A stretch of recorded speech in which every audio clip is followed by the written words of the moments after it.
نحمده ونصلي علی رسولہ الکریم اما بعد۔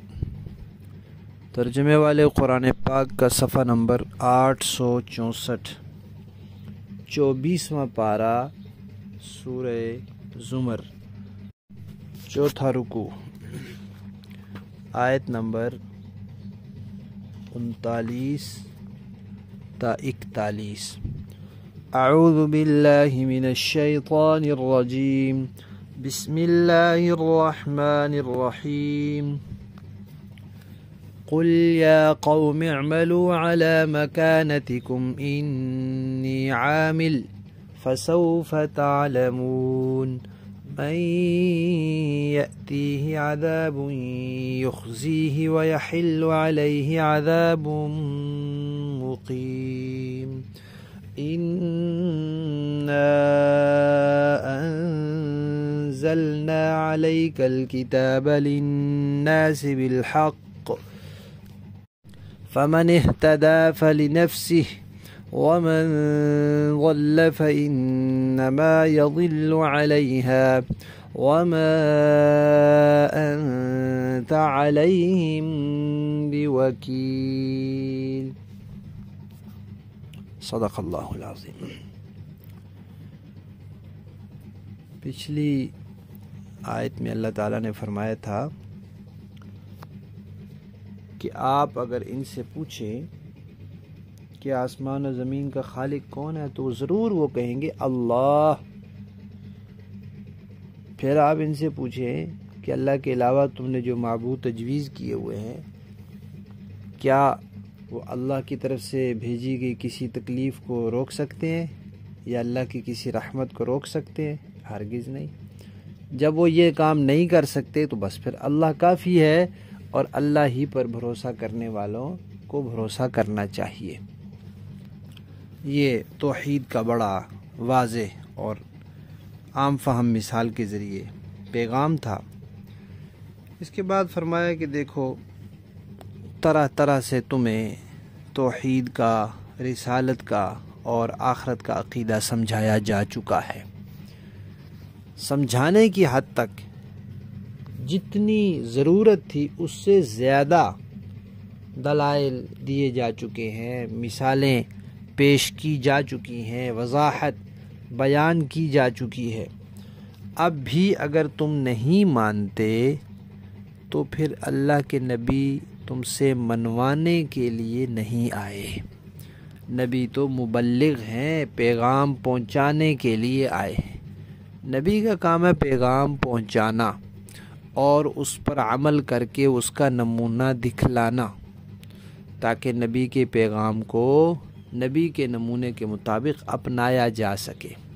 تو جب نبی نے پیغام پورا پہنچا دیا اور خود اس پر عمل کر کے دکھا دیا تو نبی کامیاب ہے، اس نے اپنا پورا اجر و ثواب حاصل کر لیا، اللہ کی طرف سے عائد کردہ ذمہ داری پوری کر دی۔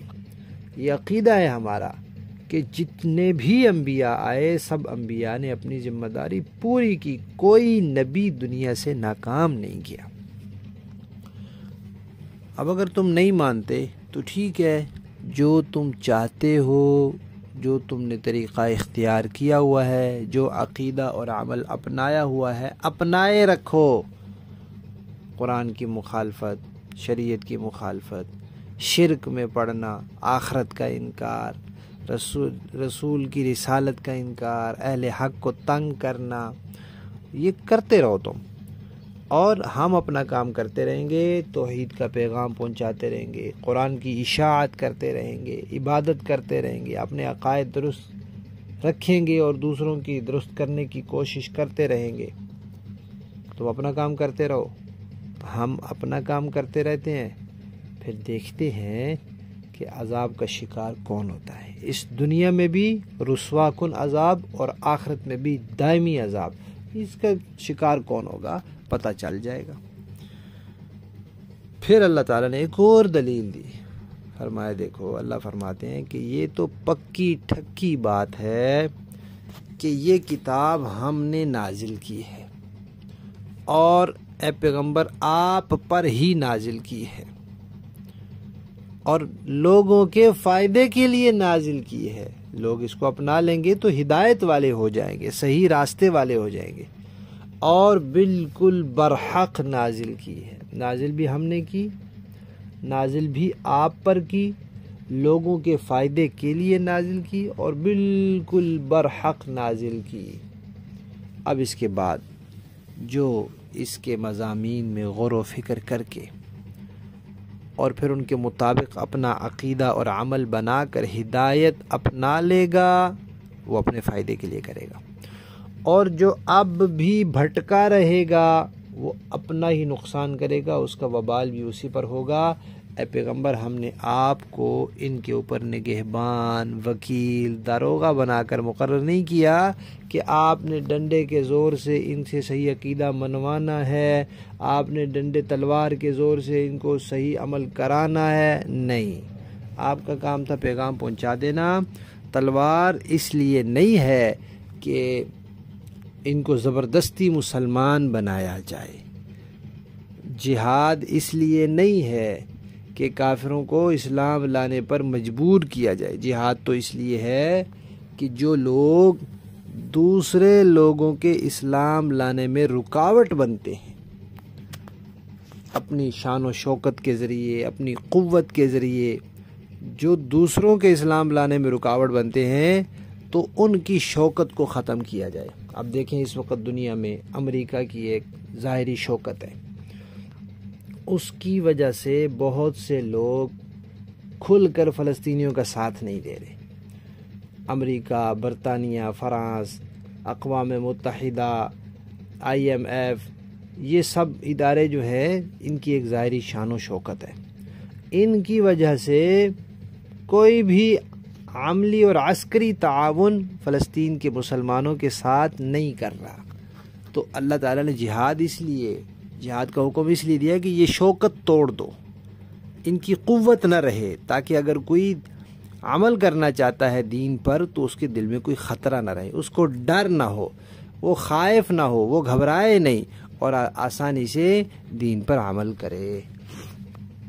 باقی جہاد اس لیے نہیں ہے کہ دنیا کے ہر بندے کو زبردستی مسلمان بناؤ، جو مسلمان ہونا چاہتا ہے ہو جائے، جو نہیں ہونا چاہتا کم از کم اتنا پابند ہے کہ دوسروں کو مسلمان ہونے سے روکے نہیں، مسلمانوں کو اسلام پر عمل کرنے سے روکے نہیں۔ اس وقت پوری دنیا کا کفر پورا زور لگا رہا ہے کہ مسلمان کہیں بھی اسلامی نظام اور نظام خلافت قائم نہ کر سکے، اور بالکل نہیں کرنے دیتے۔ تو یہ ان کی ایک شوکت ہے، دنیاوی قوت ہے۔ تو جہاد ہے اس لیے کہ اس کو توڑ دیں، پھر مسلمان اگر کہیں خلافت قائم کرنا چاہیں تو آرام سے کریں، جو بھی دین کا حکم ہے اس پر عمل کرنا چاہیں آرام سے کریں، ان کو کوئی ڈر نہ ہو، ان کے اوپر کسی کا رعب نہ ہو۔ اتنا تو ہے نا کہ اللہ کی زمین پر رہ کر، اللہ کی مخلوق ہو کر کفار اللہ کے دین کے راستے میں رکاوٹ بنے، تو پھر تو ان کو ایسے صاف کرنا چاہیے جیسے زہریلے پھوڑے کو کاٹا جاتا ہے، یا کسی عضو میں زہر بھر جائے تو اس کو کاٹ دیا جاتا ہے تاکہ باقی جسم کی حفاظت کی جائے۔ لفظی معنی دیکھیے، قل آپ فرما دیجئے، یا قومی، اے میری قوم، تم نے توحید کے دلائل سن لیے، اب بھی اگر تم نہیں مانتے تو اعملوا، عمل کرتے رہو، علی مکانتکم، اپنی حالت پر، اپنی کیفیت پر، اپنی جگہ پر، انی عامل، بے شک میں بھی عمل کرنے والا ہوں اپنے طریقے پر، جو کر رہا ہوں جس کا اللہ نے حکم دیا ہے۔ فسوف، تو جلد ہی، تعلمون، تم جان لوگے کہ من، کون ہے، یاتی ہی، آتا ہے جس پر، عذاب، ایسا عذاب، یخزیہ، جو اسے رسوا کر کے رکھ دے گا، ویحل علیہ، اور اترے گا اس کے اوپر، عذاب مقیم، دائمی عذاب۔ انا انزلنا، یہ تو پکی بات ہے کہ ہم نے نازل کی، علیہ، آپ پر، الکتاب، یہ کتاب، للناس، لوگوں کی ہدایت کے لیے، بالحق، حق برحق مضامین کے ساتھ آئی ہے۔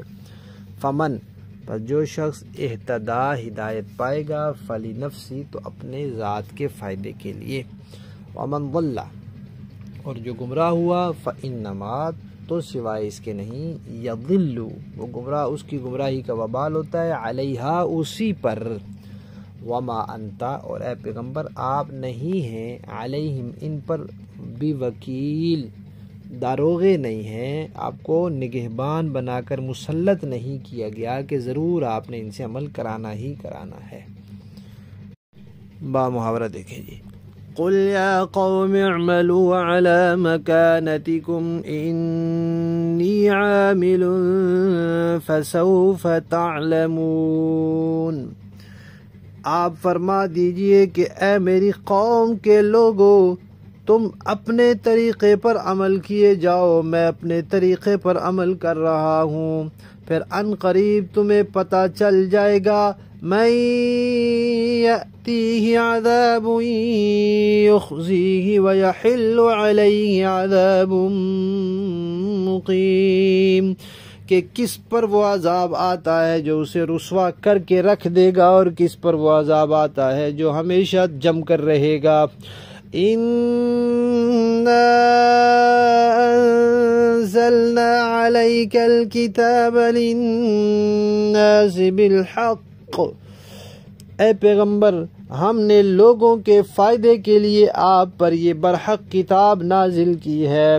فَمَنِ اهْتَدَى فَلِنَفْسِهِ، اب جو شخص راہ راست پر آ جائے گا وہ اپنی ہی بھلائی کے لیے آئے گا۔ وَمَن ضَلَّ فَإِنَّمَا يَضِلُّ عَلَيْهَا، اور جو گمراہی اختیار کرے گا وہ اپنی گمراہی سے اپنا ہی نقصان کرے گا۔ وَمَا أَنْتَ عَلَيْهِمْ بِوَكِيلٍ، اور آپ ان کافروں کے ذمہ دار نہیں ہیں۔ یہاں سے ایک یہ بھی غلط فہمی دور ہو گئی کہ بعض لوگ اپنی کم علمی کی وجہ سے یہ سمجھتے ہیں کہ دنیا میں کہیں بھی کوئی کافر مر گیا تو قیامت کے دن ہم سے پوچھ ہوگی کہ یہ بندہ کفر کی حالت میں کیوں مر گیا۔ تو اللہ تعالیٰ تو یہاں نبی کو بھی کہہ رہے ہیں کہ اگر وہ کفر کی حالت میں جاتے ہیں تو آپ اس کے ذمہ دار نہیں ہیں، آپ اپنی کوشش کے ذمہ دار ہیں۔ آپ نے اپنی کوشش کر لی، پیغام پہنچا دیا، اب اس کے بعد اگر کوئی کفر کی حالت میں دنیا سے گیا ہے تو وہ خود ذمہ دار ہے، آپ ذمہ دار نہیں ہیں۔ تو بعض سادہ لوگوں کو جو دین کا علم نہیں رکھتے ان کو یہ غلط فہمی ہوتی ہے کہ وہ دنیا میں کہیں بھی کوئی کافر مر رہا ہے تو اس کا میں بھی ذمہ دار ہوں۔ ایسا نہیں ہے۔ ہاں، جو میری ذمہ داری بنتی ہے، جہاں میں رہتا ہوں، جہاں تک میری پہنچ ہے، وہاں تک میں پیغام نہیں پہنچا رہا تو اس کا تو میں ذمہ دار ہوں کہ اللہ نے میرے اوپر ایک ذمہ داری ڈالی ہے کہ میں اپنے اہل خانہ پر، اپنے ماتحت لوگوں پر، جہاں جہاں میرا بس چلتا ہے وہاں ان تک میں پیغام نہیں پہنچا رہا، ان کو راہ راست پر لانے کی کوشش نہیں کر رہا، تو یہ تو سوال ہوگا۔ لیکن دنیا جہان میں کہیں بھی کوئی بندہ گمراہ ہو گیا اس کا مجھ سے سوال ہوگا، ایسا نہیں ہے۔ صدق اللہ۔